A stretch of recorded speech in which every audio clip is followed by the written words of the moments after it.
And good morning. Oh my God, this is Friday, and I have a packed show for you today. Some awesome people. First of all, I just want to tell everybody happy Friday. Come on, let's get it started. Come on, let's do a little dance, do a little tango, whatever you're doing. I hope you're sitting, wherever you're sitting at work or at home or just really just relaxing. Just relaxing somewhere, get your tea, get your coffee, whatever you drink.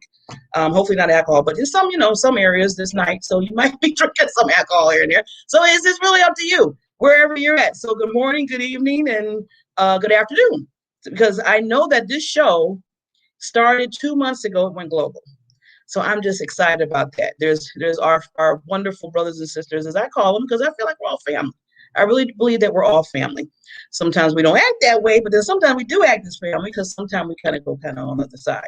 But overall, I look at us as all as family. So thank you for my global listeners. And I just want to say real quickly that, like I said, today is going to be an awesome show. As a lot of you know, for a few of the shows this month, which we're almost done with, and then some shows in June, I am celebrating the vets. I'm celebrating them. I'm honoring them. I just really want to just show some of first of all, how they serve for us. We should be very thankful. So if you run into a vet, if you know a vet, family, friends, please completely honor them over and over again, because they didn't have to do it.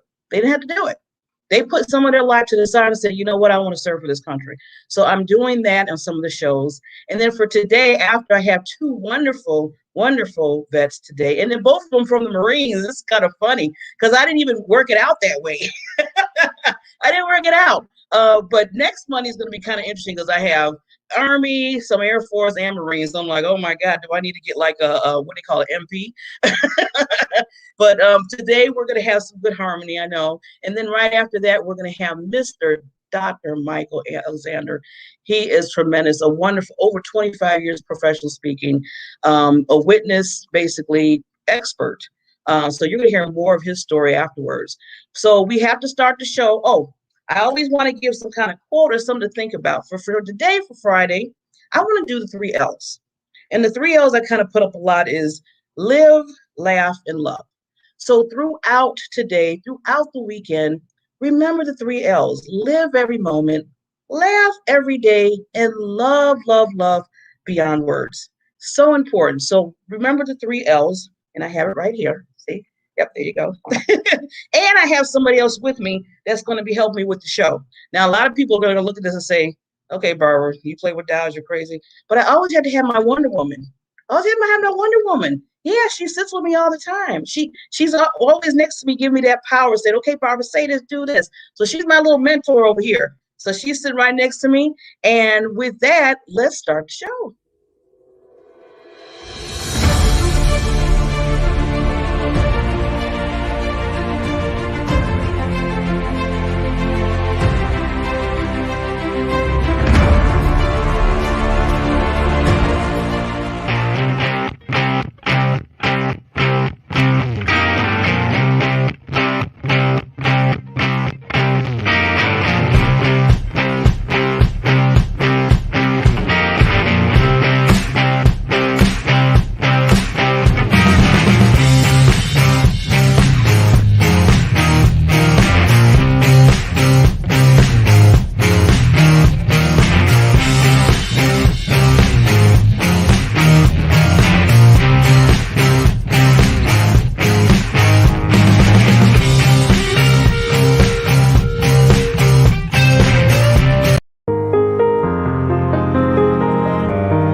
Yes, yes. I just like every time I see that video, I don't know, I just kind of my eyes start to get a little watery, just a little watery because it's just so and just so unbelievable that I really root for the vets and the one even not the vets but the people that are still serving now because it's such a thing that you take on and I think I get a little bit upset. I'm not going on my soapbox because I want to bring in my wonderful vets, but once they get done with what they're serving, I feel like we don't serve them well enough, and that's just my take on it. They should get the royal treatment. They should get the red carpet through their whole life.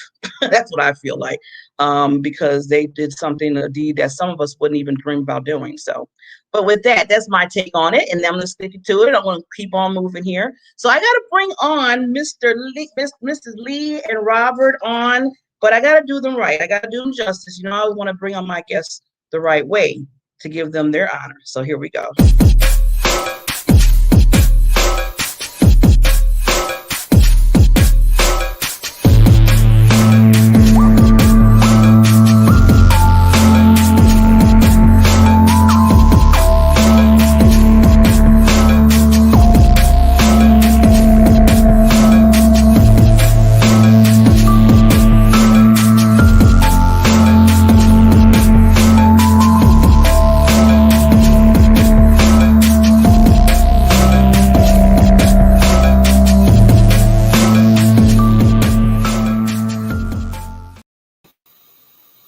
Well, hello. Well, good morning, Barbara. Good morning, Rob. Good morning, everyone. Good morning. I am so glad that you heard the call. You know how was those old commercials where they said we want you? Well, I wanted you. So I asked and you delivered, and I am so happy that you did. First, before we even start, I just want to thank you from the bottom of my heart and Diamond Factor Experience Show for coming on. And for we want to honor you. And like I said, if I can give you gifts and everything, I'll throw it to you right now. But just for you being on, I really appreciate it. So I just want to get started first before we kind of dig in, because there's a few things that first I want the audience to kind of get to know you, why you kind of like we're going to take you. I want to go kind of take your back down memory lane, and at the time when you were like, okay, why did I want to? Why did I want to serve? And I want you to kind of get into that, and then some more questions, and then after that, I know both of you have like a business or you're working, so definitely I want you to promote that at the end. So with that said, let's start with the lady, Miss Lee. I know she's been on my show more than once before because she's let's just put it right there. This woman's all over the place. She's a speaker, professional speaker. I say international speaker because she's all over the place. She's an author. She's a founder, a CEO. She's an impactor, and she shows her leadership in every way. And I really believe that branches from, be serving. So Lee, tell us, I want you to get detailed. First, introduce yourself. And also just tell us when that bug hit to say, I want to join the Marines. Yeah. So thank you, Barbara. Thank you. And you, just before I start, you mentioned, whenever you see that video that you play, that you get a little teary-eyed, emotional. I did the same thing. I'm sitting here and I'm like, Lee, don't do it. Don't do it. Don't. It's too early. It's too early. I'm gonna blame the person that recreated it, me. It's like, oh my gosh! I'm like, oh, this is getting to me. It's getting me in my feels. So I am Lee Mariano, and hello to all of the viewers all over the globe. Thank you so much for tuning in to the Diamond Factor with Barbara. Barbara is an amazing host. I love coming on your show. Every time I've been on, it's just been an amazing experience for me. So who am I, right? So as Barbara mentioned, I'm actually now a 3-time best-selling author. Yes. So yes, woo woo, right? I am a transformational life and success coach. I'm an international speaker.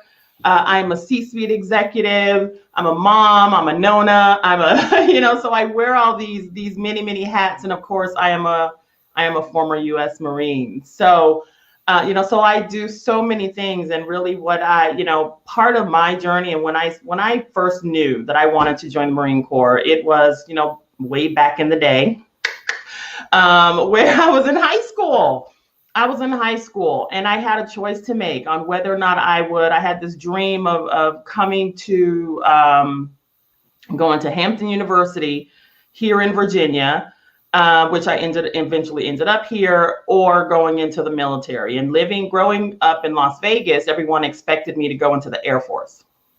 Oh my gosh, right? Nellis Air Force Base was right down the road, right? It was like, oh, you're gonna go into the Air Force. And you know what? I was 17 and what prompted me to go into the Marine Corps was everyone told me I couldn't do it. They told me I couldn't do it because women don't make it in the Marine Corps. Women don't go into the Marine Corps. That's the hardest military branch. You don't want to do that. They brainwash you. You're going to be called the jarhead. You're going to be called, they're going to, make you into something. They're going to make you into a killing machine and all these other things. And, no, you should go into another branch. And because everyone told me I couldn't do it and how hard it was and how I just needed to do something easier, I had to show them that I could be a Marine. I made that choice and I went into what it was then called, I don't know if it's the same now, but it's called the Delayed Entry Program. I signed up a year before I went. My entire senior year in high school, I knew I was going to the Marine Corps. I trained with my recruiters, with other guys. Actually, it was all guys going into at the same time. But I knew that my future, I knew what I was going to do. And there was something in me that felt so good, so proud that I was going to be a U.S. Marine. Because whenever I told someone that, there was shock on their face. Shock. Because they couldn't believe that's what I was going to do. But that one decision, it changed my entire life. And, umpty frat 20 years later, now that I'm out, I've been out so long, I still, that pride, that feeling, that brotherhood, that sisterhood. I am still friends today with people that I met in boot camp. I'm still friends today with people that I serve. They are my brothers. They are my sisters. There is a camaraderie. And now I'm like, okay, Rob, now that I know you're a Marine, you know what? I'm connecting with you. Right. Because, because that's what, there's this connection, right? I know that we have this shared experience, but yeah, joining the Marines was the best decision I could have made for myself. Well, Lee, first of all, I'm so glad that you proved a point to people. And I know I heard the story before, but I really am glad you told it. And that's why I'm asking both of you and Rob what made you go. And like you said, people telling you, no, you can't be a Marine. You're a woman. You can't do it. Well, you won't make it. Da, da, da, da. And I know you said that's put more fuel into you and said, no, I'm going to do this. I don't care. Watch me. No. So now real quickly before I get to Rob, did you when you did join the Marines, was there a lot of women around you, or was there still mostly men, or how did that work for you? It was mostly men. So what we do when we go to boot camp, the women train separately from the men. So I went to Parris Island, South Carolina. So in the summer, good Lord, it was in like June. So the sand fleas and mosquitoes and, but you train with only women. And it's so funny. You mentioned that literally because there are men on Parris Island, right? But we all train in different platoons, different places. And so when the men would come near us, we would have to literally turn away. We would have to turn our head. We would have to turn our backs so that we could not even look into their eyes. It was total and complete separation in boot camp. And it was explained to me is that the reason they do that is because, you're young, you're 18, 19, you're young, right? If you're more worried about how you look to the opposite sex and you're worried about the impression you're going to make, you lose focus on your training. I didn't really care how I looked to the opposite sex. I was focused on becoming a U.S. Marine, and my entire world was around that. So even though there were men or boys, young men on base, you couldn't even look at them when they came into your vicinity. And then now after that, you're integrated. You go to your school for training. And I went for legal. I worked in the with the what the Navy calls the JAG. We call the law center. So I worked with the lawyers, and from that point, you're integrated with men and such as that. But there were always more men than women, always, always, because women in the Marine Corps was a very small subset. And even in the legal field, right? We didn't deploy. This wasn't a combat. Even in the legal field, there was this, it was just a huge disparity because there weren't a lot of women in the Marine Corps overall, and then they had to be dispersed to different jobs. So I cut my teeth. I came to adulthood living in a man's world, and that, the lessons I learned and the leadership and how to deal with certain situations, it was all formed through that. Wow. Wow. I'm glad you took it for the team, for the women.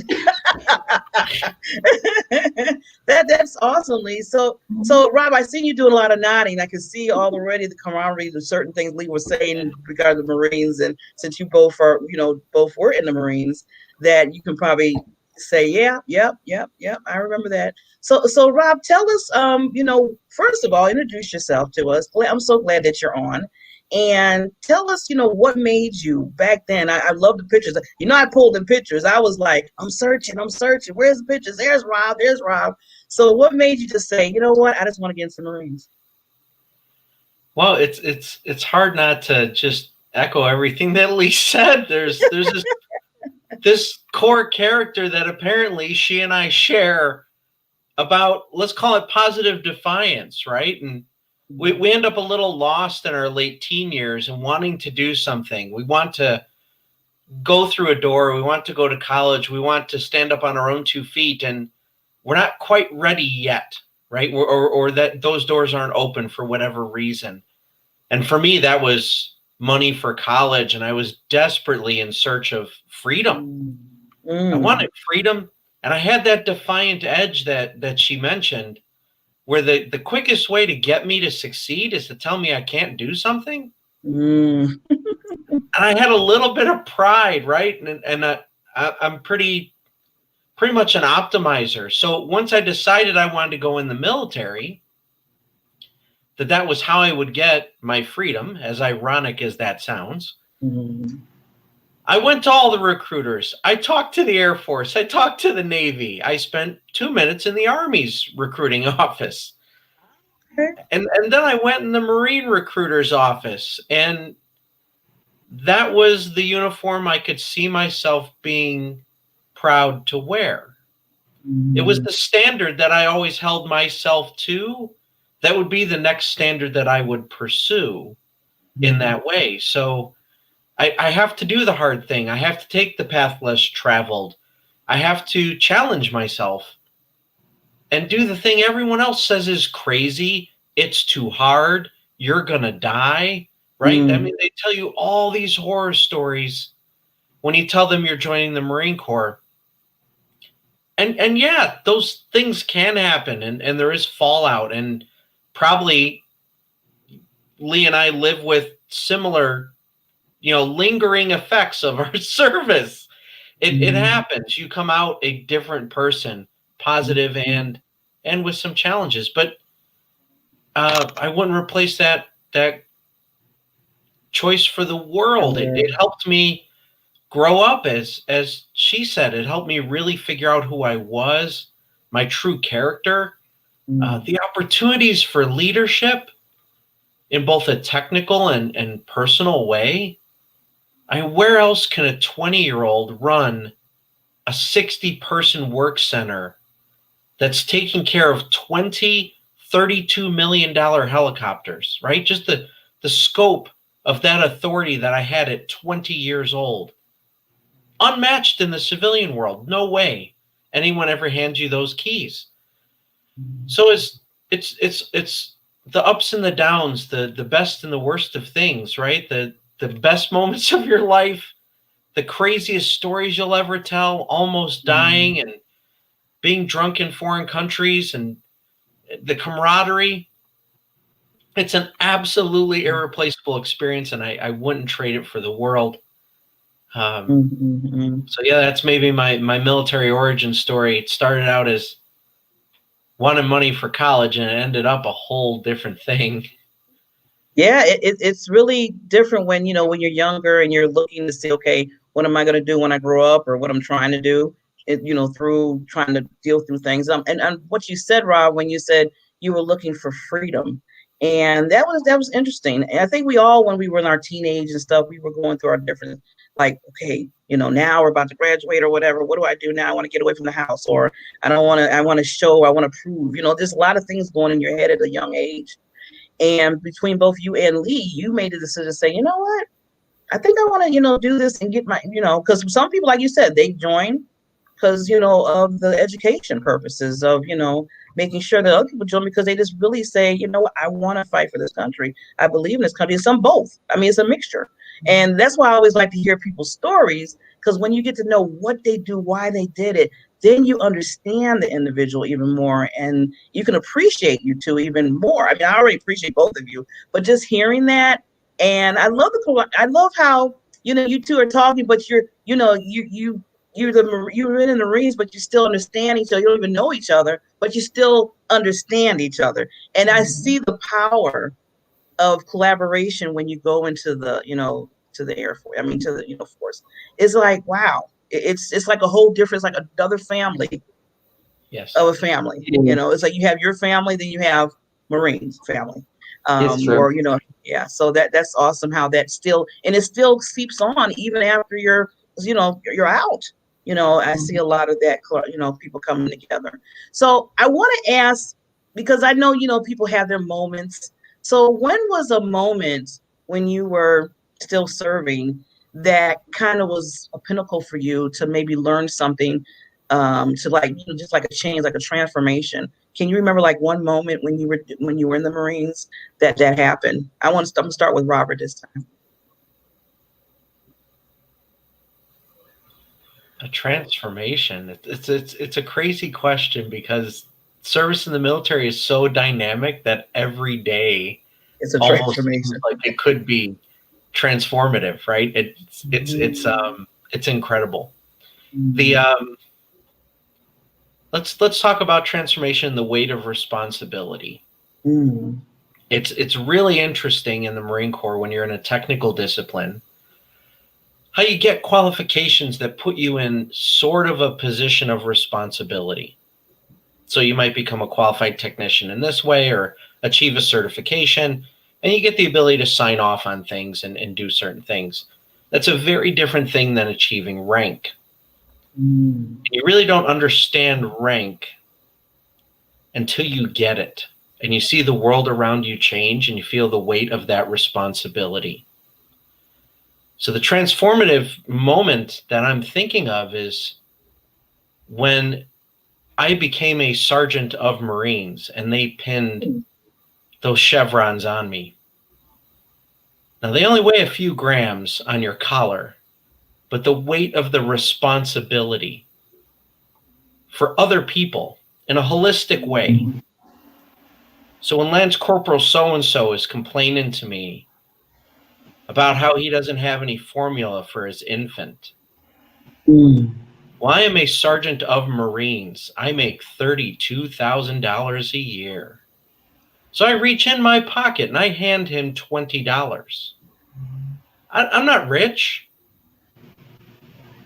but I'm responsible for him, because if I don't help him take care of his family, he doesn't come to work. He doesn't deliver on the mission of the Marine Corps. So we all give. It's all our responsibility to take care of each other, right? We're only as strong as our weakest link. I have to keep that team performing. I need them to show up. I need them to deliver.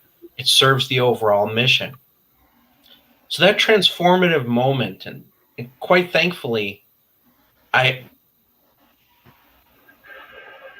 appreciated it. I was lucky to work for a gunnery sergeant who really taught me what it meant to wear that rank and how to become truly responsible, a leader, a facilitator. That's a bigger deal than I thought it would be. It's just pins on your collar, but oh, wow, did my life change after that? Wow.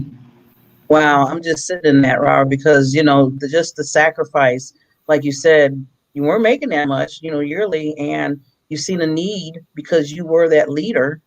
And you said, okay, I have to, this is what I got to take care of. This is where it's at. And wow, teamwork. I mean, I'm just hearing there's a lot of things coming out. So I can Right. totally, yeah. As soon as you know that response, as soon as you become that leader, the responsibility is like boom. It's right there.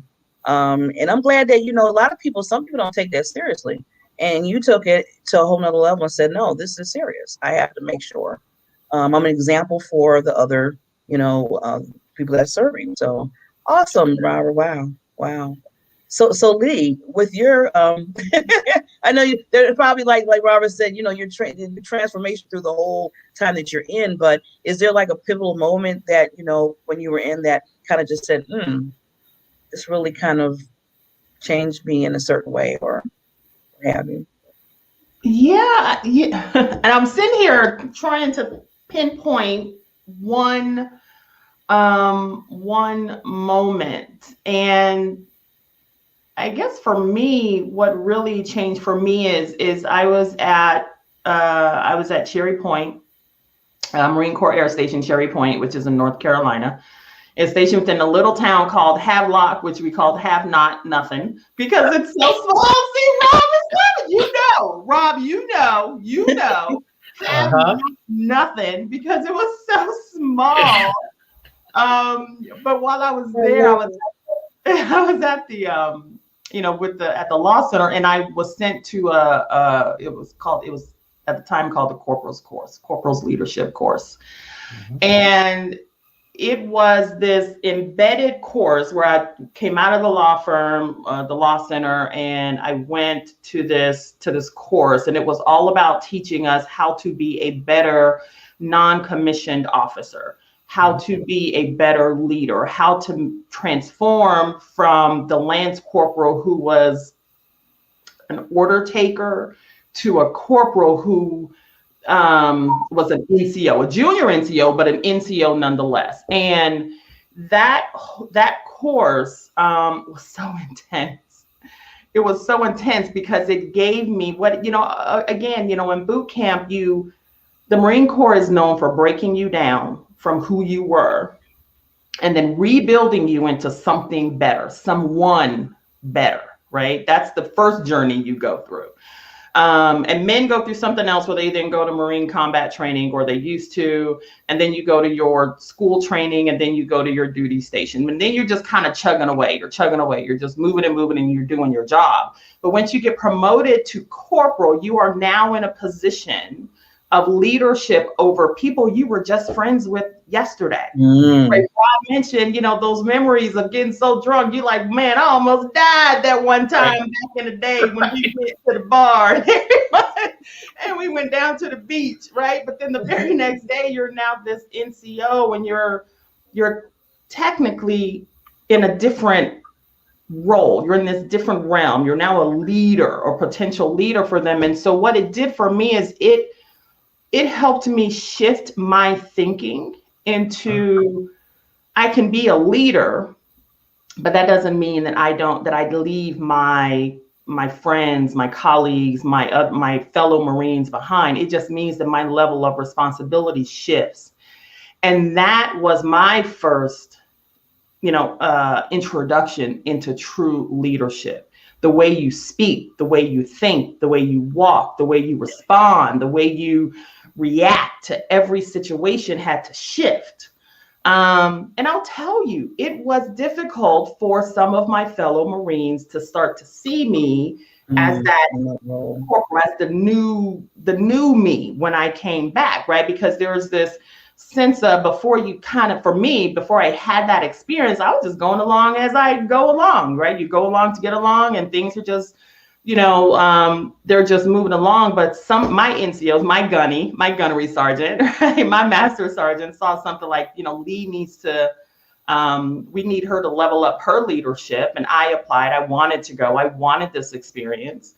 And when I came back, I realized that it was okay to be a leader in a sea of my former colleagues. It was okay to level up myself and behave differently in my, because we were very close knit. Law centers are a very close knit group of people, right? We're not 100 people strong. That's just not how so everyone was very, very well connected. And so when you ascend in those ranks, when you get that rank, there is a shift that has to happen. And for me, it was going to that corporal's course and then coming back and really kind of seeing my world in a different light.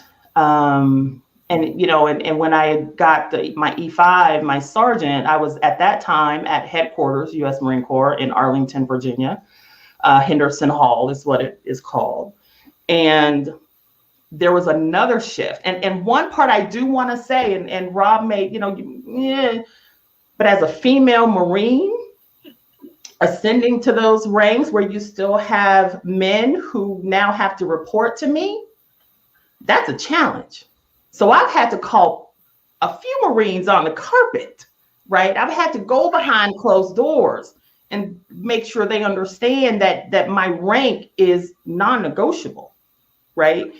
And having the ability to pull that Marine aside and say, listen, my rank is non-negotiable. It doesn't matter what you want. This is what is. That trait, that ability to do that, the Marines. Yep.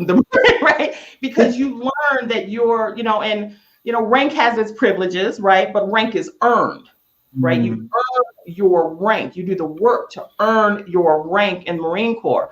And there is a level of respect that comes with that, but we can't I also learned you cannot abuse your rank. Right? You can't abuse your rank. So I will, my fellow Marines, when we had to go and run, I was out there running 3, 4, 5 miles every day with my Marines.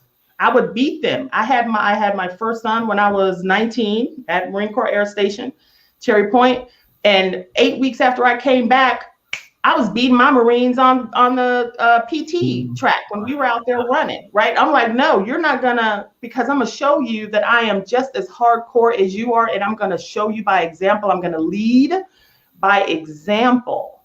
And so, there's just this, and as Rob said, it's like there are so many things that happen over our career every day, every week, every month.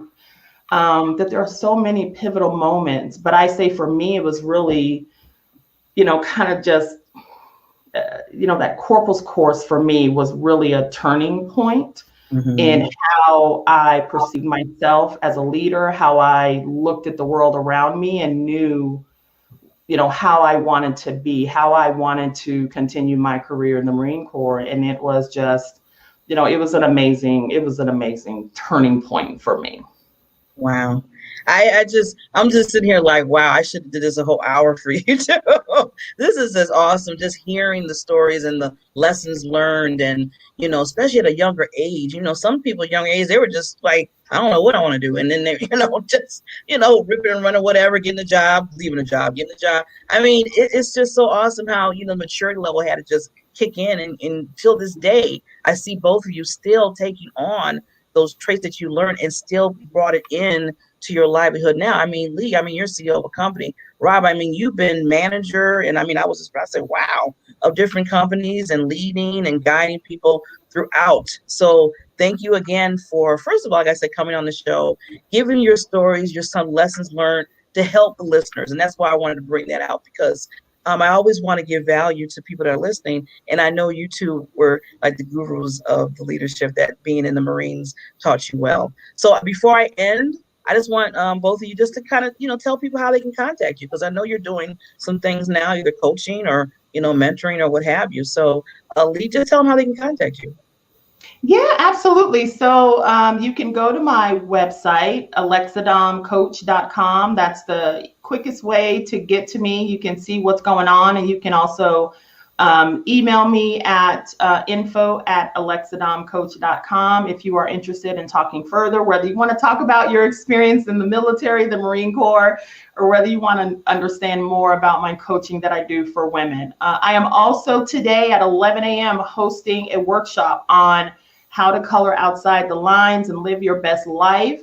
It is a 3-hour workshop. So if you are interested in attending, just go right to my Facebook page at Alexa Dom Coaching, and you can find information on how to register for that. So thank you so much, Barbara. This has been amazing. Yes, thank you, lady. Thank you. And Mr. Rob, how can they reach you? Thanks, Barbara. I would invite everyone who wants to reach out to me to contact me through LinkedIn. And the page is under my name in the URL, linkedin.com/in/Robert McGraw. I love building a big network and paying it forward and supporting and helping people. And the other way that that you might be interested in maybe learning something from me is watch for my book, 12 Lies About College, coming out in about 3 weeks. It will be available on Amazon in paperback and Kindle form. So for those of you who are parents and those of you who are maybe 16, 17, 18 years old, make the right decision for yourself. And that book walks you through thinking about the decision you're making and helping you have a fruitful, fulfilling life. So yeah, find me there. Find me on LinkedIn. Thank you, Barbara, so much for this time on the program today. It was fun. And Lee, I'm going to be reaching out to you on LinkedIn. We gotta keep this going. Yes. That's what I'm talking about. That's what I'm talking about. Yes. Bring y'all together. So that's wonderful. Congratulations, Rob, on your book coming out. Congratulations, Lee, on what you're doing today and what you always do for so many women and just in general. You two, to me, are my heroes. And I truly appreciate both of you for coming on. And I know, just because you came on today, that doesn't mean I'm not going to keep calling on you. So I might be, stalking you on LinkedIn again. So definitely want to see you again. So you two take care. Have a wonderful rest of your day and weekend. And we will see you soon, and keep just reaching for those stars and being those leaders that you are. Thank you so much. Thank you, Barbara.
That was so awesome. I know. It's so nice to just hear how people and how they start, why they made decisions, and where they are now, and how they got to that point. We always just see, I don't know, the shiny objects of people, but really they've been, people go through things. They've been through things, and through the valleys, up and down, and just listening to Lee and Robert talk about their days of being in the military, and forcing themselves to say, "Hey, I need to prove something." And I think we all do that. I think we all, in our own right. Be it if you're in the military, you went to the military, you got your own business, you're working in corporate, wherever, you got your personal life going on. You want to be that strong person. I mean, each individual, I feel like you want to be to a certain level in life, and I'm glad that whatever motivates you to do that point, do it. Don't let people stop you. People are going to be in your head, be in your ear saying, well, you can't do that. You shouldn't do that. How are you going to do that? You're not, qualified or whatever. No, you are the only person that can stop you. So with that, we are going to go to our next guest. I know he's been waiting so patiently. I appreciate him so much. It's funny how we met, because I'm part of the Toastmaster organization, and I am over one of the clubs. It's are called MSP, Midwest Speaking. And it's been I thought it was almost a year that he's been coming to the virtual meetings on our Sundays. And something, I mean, every time he would come, I'm like, wow, I want to learn from him. He's just so he's good at feedback, and he just the way he just handles stuff and tell us what basically he wasn't even a member, and I felt he was a member of our group, but he was really helping and guiding a lot of us in the group. And we got a chance to talk, and I was like, then I started the show, and then I was like, I want you to come on the show. I want you to really, tell people who you are, what you do. So, and I always say, because he's Dr. Michael Alexander. He has a PhD. He's a professional speaker over 25 years, award winning. Can I say that again? Award winning professional speaker. And I found something out as I was kind of digging a little bit that he's a son of the inventor that created the barcode. Who would know? This is a celebrity, another celebrity in the house. So with that, then he does a lot of things which I wanted to talk more about. I don't want to take his thunder with that, but let me introduce him rightly. And I'm going to bring Mr. Dr. Michael Alexander up for you. Here we go.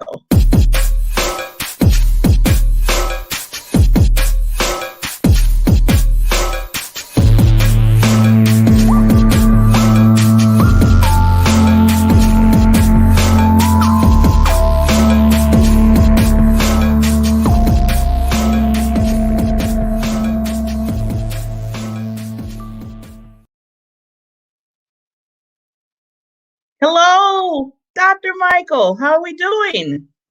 I'm doing wonderfully. I really am. Well, you look very handsome this morning. Well, thank you. And I Yes. want to correct something you said. Uh-oh. Already You I'm in said the doghouse.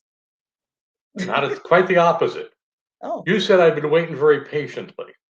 And you presented a wonderful pair of speakers before me that I wasn't waiting. I was learning and enjoying. Good.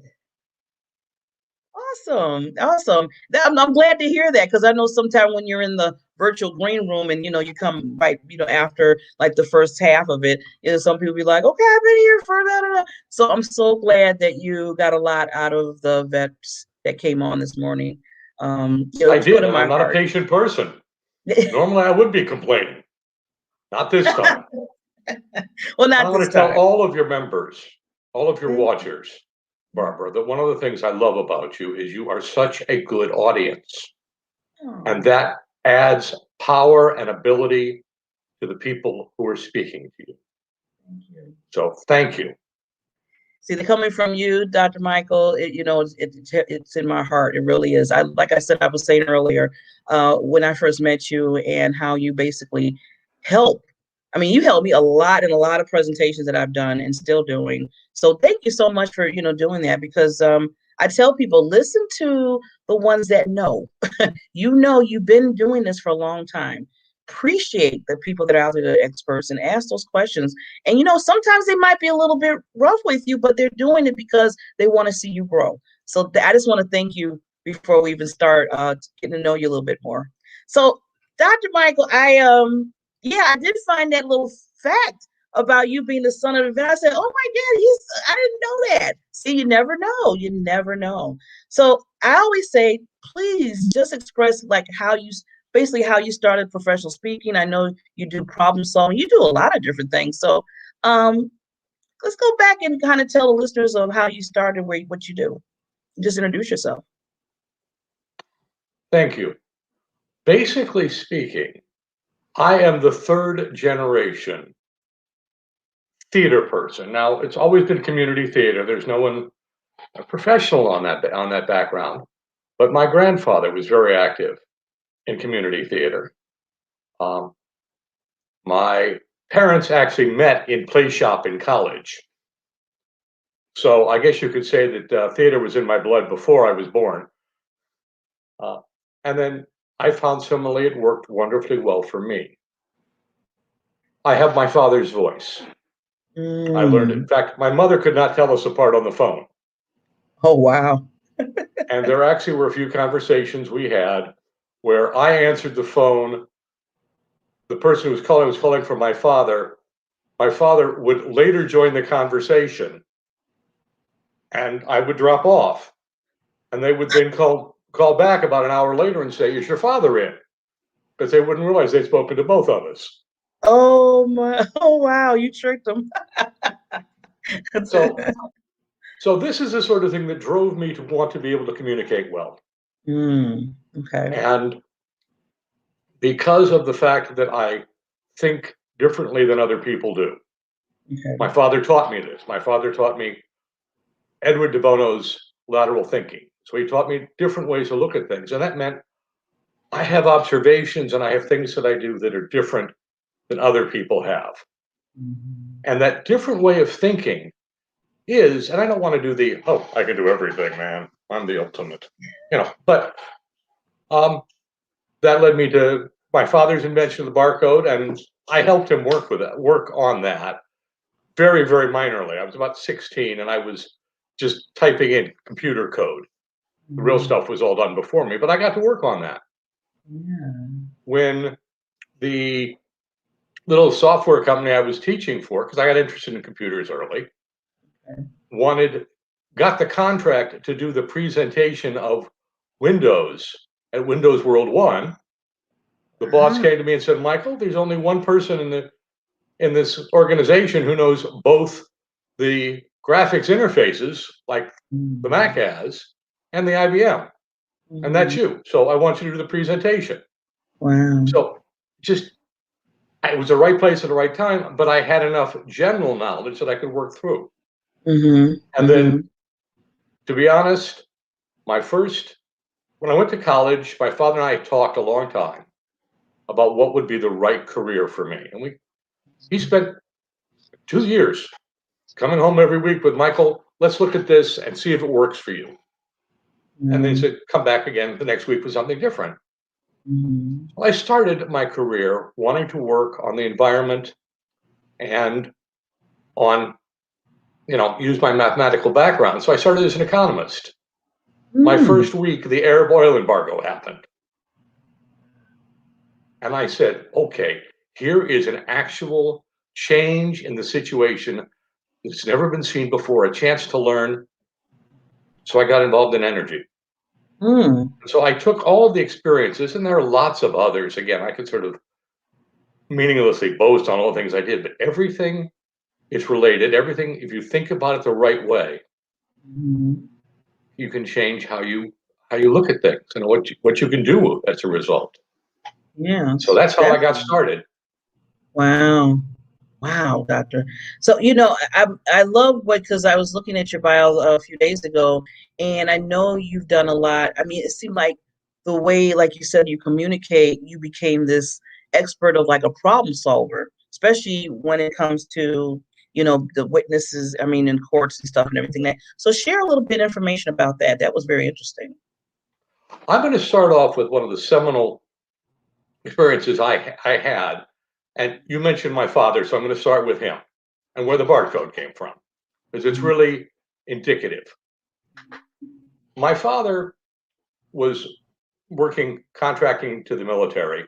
He wasn't, well, actually, he was a veteran, but I mean, that's not the key part of the story. But he walked into one of his friend's offices and said, hey, Frank, available for lunch? And Frank said, yeah. And my father said, so what you working on? Well, it turns out the railroad companies have a problem because whoever's train is on someone else's track pays a rental fee. And they identify which car is there by the numbers on the side. It is a union job, and it goes to the guys who are older and a little squintier-eyed and sometimes dyslexic, and so they mix up the numbers, and the wrong people get charged for the wrong thing. So the American Railroad Association said, how can we do this electronically? Father said, so, okay, so what's your problem? He said, we've got this wonderful idea of colored strips and a reader, and the strips go past the reader, and we can identify the numbers that way. But there's a problem. My dad said, so what's the problem? Well, the train goes by so fast that it's a blur. And we've tried everything we can to speed up our equipment, to make it work so that it doesn't blur. And I can't crack it. Faster computers, better readers, nothing. Now, my father, this was his first introduction to the thing, said, well, here's your solution. Take these strips, put them sideways, and run the reader down slowly with a mirror at your own pace. Oh, So technically, my father didn't invent the barcode, he invented the reader, but that worked. yeah, And that simple concept of, no, faster. No, I got to figure out how faster. yeah.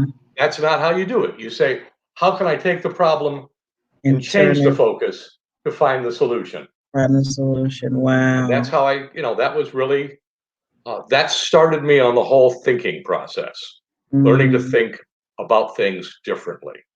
mm, So when my first job out of college was working for Boston Edison Corporation, mhm, and they said, and I had friends who were seriously into the environment, and they chained themselves to the fences to stop nuclear plants from going up. wow. Interesting. Very dedicated people, Yeah. wound up in jail, Uh-oh. didn't stop any power plants. I, however, did an economic study. Different approach. I Mm, didn't try to prove my dedication and passion. Don't get me wrong, I believe in dedication and passion. I said, how can I find what's important to the people who are building the plants? mm-hmm. And I was able to prove that it didn't make economic sense. I never went to jail. I was working for the company at the time, so I got paid for it, and I stopped a nuclear power plant. Wow. Uh, later in my career, I moved to Minnesota, Mm, and they needed someone to do economic studies for the state to keep the prices of electricity, or natural gas in this case, under control. mm-hmm. And that's what I did. And I found I loved being a witness. Wow. Now, some people hated it, but for me, it was a game, like Yeah. playing football for a living without risking getting hurt. I love it. And so that's where I got started. I actually have, it's a best-selling book, um, Survive and Thrive on the Witness Stand. Okay. Now, remember I talked to you about learning to think a little differently? Yes, You definitely. want to Yeah. guess how many books I had to sell to become a best-selling author? Mm. Uh, I don't know. Maybe what was it? 8? 8, 8 books. because Mm-hmm. becoming a best-selling author is a trick.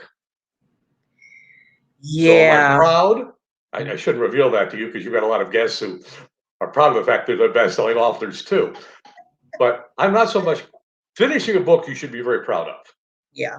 Being a best-selling author is kind of, do you know the trick? And I'm proud of knowing the trick. I did sell more than 8 copies, but that was how many it took before I hit bestseller status. So that's the kind of thing that leads me to a background. What's the trick? What Yeah. is different from the way other people approach the problem? And it is so wonderfully versatile. Yeah. Everything from the way my father did the barcode. Mm-hmm. The reason PowerPoint survives is because Microsoft thought it was a useless program. They were Mm. ready to fire the guy who bought it. Wow. But I gave the first presentation of Windows, and I said, man, I can use this. And the Microsoft Mm. rep said, I like it. Mm. We're not going to fire him. We're going to give him a raise. And I hope no one from So, Microsoft is listening because I probably missed a detail or two. But uh, well, but it wasn't.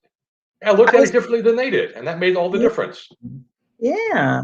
So, I'm loving, like you said, Dr. Michael, about you think, you think it seemed like every time you're thinking about things to solve or figure out a different way or a new way how to do things. I'm loving that because, that makes you, like I said, that makes you more unique than the other person that would say, well, okay, we have to deal with it.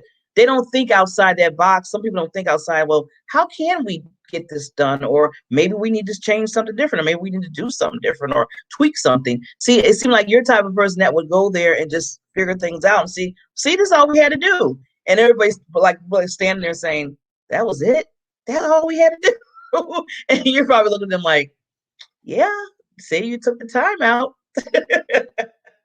So, In some, in some yeah. cases, it is, and that's part of the way I help people is to say, let's look at the problem differently. or let's not surrender to the fact we don't know what we're doing. And it's so easy to do that. See, it's so easy for some people just to take that. Well, I hate to say scapegoat, but it is kind of easy for people to say, well, you know what, this doesn't work, so let's just move on. Let's do something there, whatever. And you basically say, well, wait a minute, let's look at it in a different light here.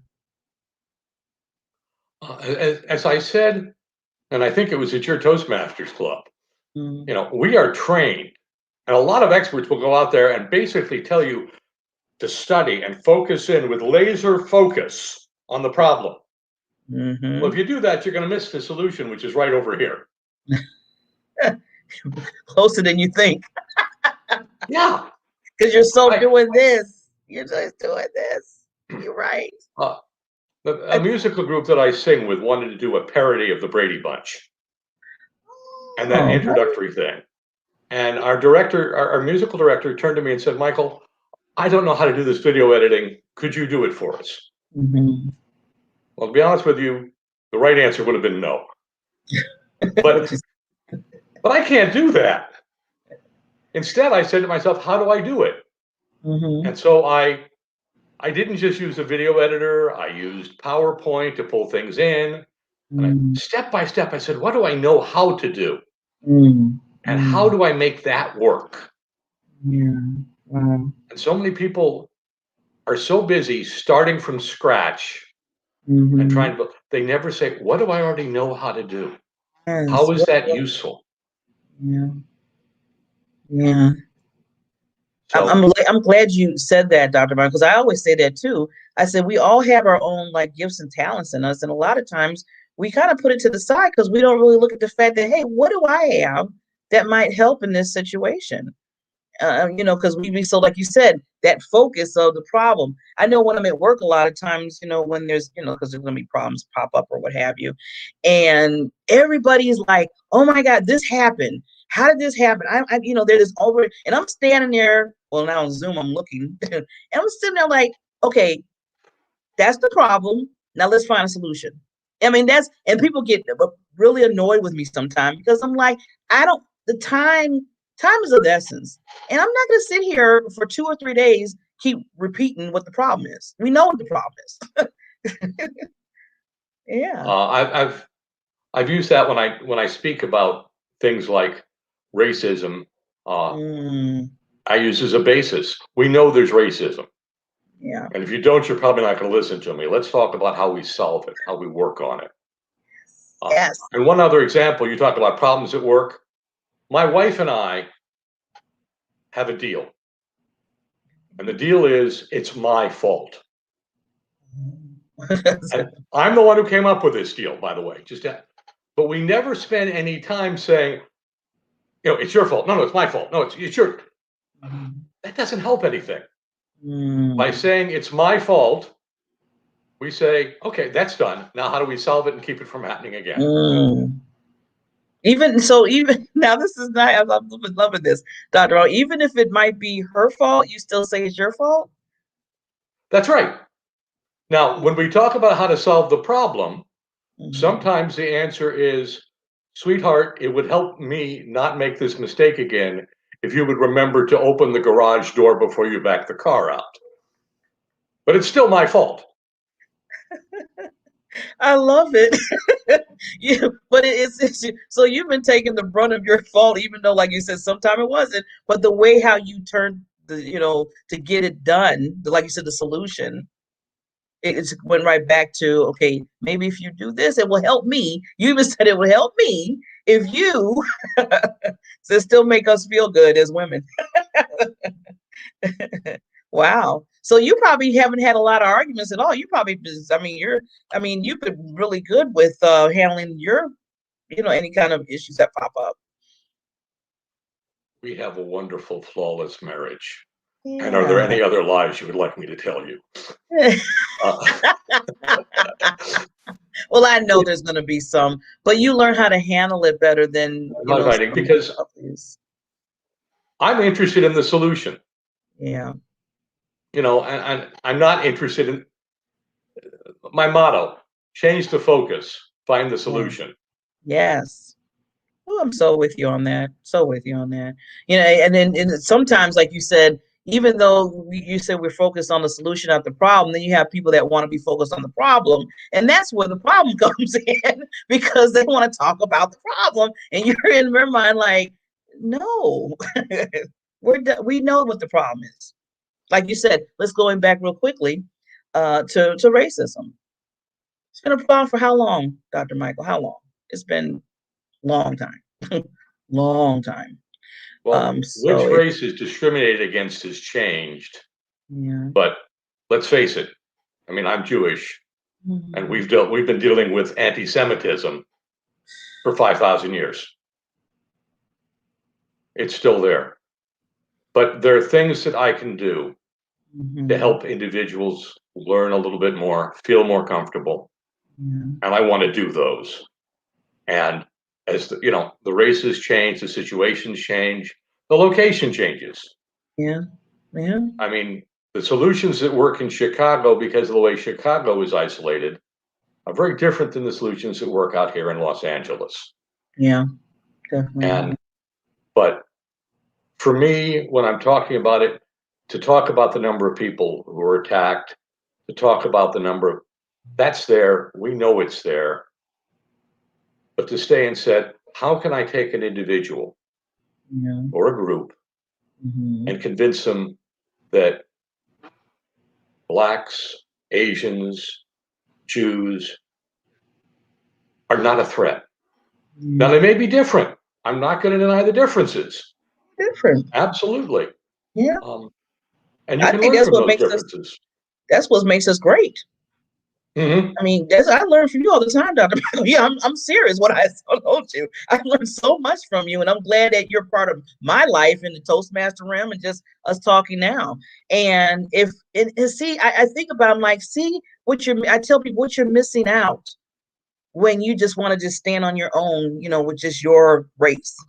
You're missing out on so much knowledge and so many gifts from others when you just say no.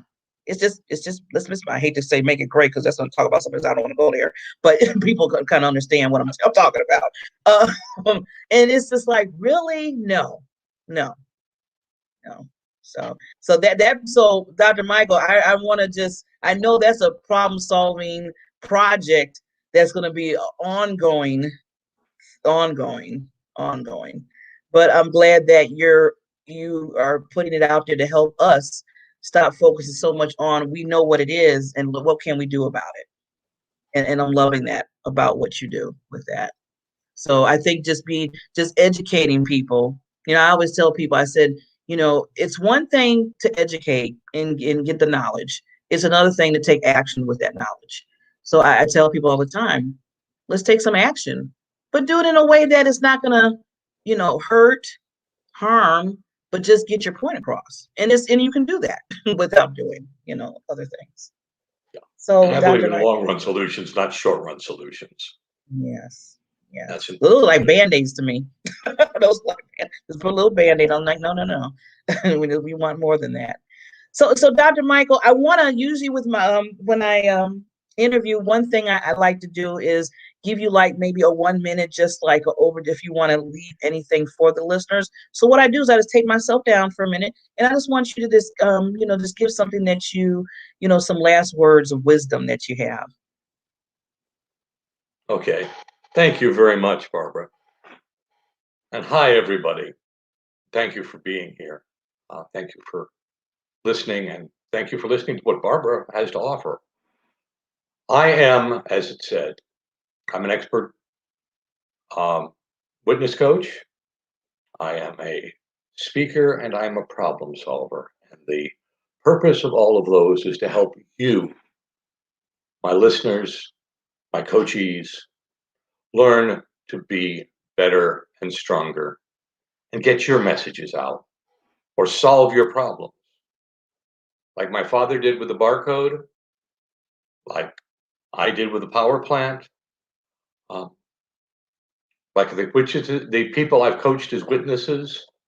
And by the way, between myself and the people I've worked with, it's been $1.4 billion in success. And people who aren't scared to be on the stand, people who aren't scared to speak anymore. So I'm offering to be available, and you can reach me at Alexander Talks economics. Alexander, my last name, Talks, which you probably heard me do a lot, .com.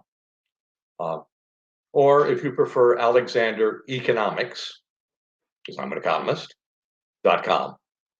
I used to just use leprechaun.com. I loved it. Nobody could spell it. So please don't hesitate to contact me. Please let me work with you. Let me help you, because I'm lazy. I want to do as much good for the world as I can. And if I can teach you to do it, I don't have to do it. So, I love it. See, he's the expert. I'm telling you, problem solver. You got to go to Dr. Michael. Please reach out to Dr. Michael Alexander. I'm telling you, very knowledgeable, expert at what he's done, wonderful at his craft. He's put me in a whole different light when I'm doing my presentation, when I'm talking to people, when I'm giving advice. So thank you again, Doctor, for coming on the show. And we probably have to bring you back on again. I always don't want this to be the only and last. So thank you so much, and keep inspiring us to not just focus on one thing, but to focus on the solution of the problems. I Appreciate you would so be much. delighted to work with you anytime, anywhere. You take care. You have a wonderful rest of your day and weekend, and we will see you soon. Very good.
Well, what a show. I told you this was going to be an epic show again.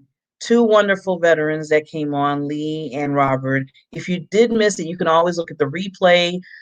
Some good gold nuggets, some things to think about, just to motivate you in life. And they shared some wonderful tips and experience that they had just at a young age going into the Marines. It just shows me over and over again that don't stop what you want to do. Learn as you're growing and be kind to others. And when you do all that, it's not it's not difficult to serve and to be that person to help others. And then we had the wonderful Dr. Michael Alexander. I'm so glad he came on the show today. And he just basically, I loved. We're on sync when it's about, don't just focus on the problem, but let's find solutions to what we need to do. This world needs that. We need that right now. We need to think beyond that box. In fact, I always tell people, don't be inside the box. Kick the box away. Don't even look there's a box there. Let's be open with each other. Let's respect each other. Let's love each other. Let's give each other respect on the gifts and talents we have. Doesn't matter what's the person, it matters what is inside of them that they can give to you to help you grow, and we can help each other. So with that, I want to thank all my guests for coming on today. We do have a wonderful, we'll be back on Monday morning, 8 o'clock Central Time, 9 o'clock Eastern. Any other time zones, please figure it out because there's a lot of them. Thank you to all the listeners out there that are in outside the U.S. I really appreciate you so much coming in and being part of the Diamond Factor Experience Show with Barbara Beckley. And I always say in guests and experts because it takes a team. It takes a lot of people to put the show together, to have the sponsors come in that you see, to have the different experts come in, to have, just like I said, the vets, everything, whole thing. It takes a team. So I just want to thank everybody for doing that. And remember, as I started, remember the 3 L's, live every moment of the day, because you never know when that day you're not going to do it anymore. Okay. I'm just being honest. And then laugh, put the smile on your face. Don't look so, it takes more energy to be like, than to sit there and just have a nice smile on your face. And I always try to continue to do that. Not so much that people just say, oh, Barbara's always smiling, because I want you to smile and I want you to, laugh and be happy and just love life. And then going right into the 3rd L, love beyond words. And that means just love you for yourself first, and then love others. And then I always say your foundation, what I call your PPD, your purpose, your passion, and your drive. I look at that as your foundation in life. When you really understand what your purpose is, you go through this life, it might change here and there, but you have that deep purpose and the passion that goes with it to move it forward. And then the drive is all those stories, good, bad, or ugly, that makes you who you are. You heard stories today of all the guests. That's what made who they are.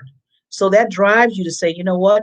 I don't only want to share it, but I want people to connect. And after they connect, hopefully it helps somebody that moves forward and knows that they can do the same thing that I've done, or even go even further than I've done. So with that said, I could put it on a bow and I call it the Diamond Factor. So with that said, I want to see you on Monday, okay? Tell everybody Monday, stay tuned in for another episode. We will have Mr. Marty and then also a special guest. Oh, no. Let me rephrase that. I got to rewind.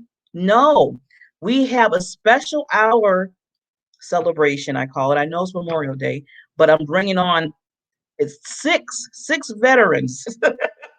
And they're different. Some of, like I said, some in the Army, Marines, Air Force. It's going to be interesting, but they're all coming on Monday, and they're going to share their stories. They're going to share what they've learned, and we're just going to honor them with open arms because we just appreciate them serving our country. With that said, we'll see you on Monday. Special show. Tell everybody, tune in. See you soon.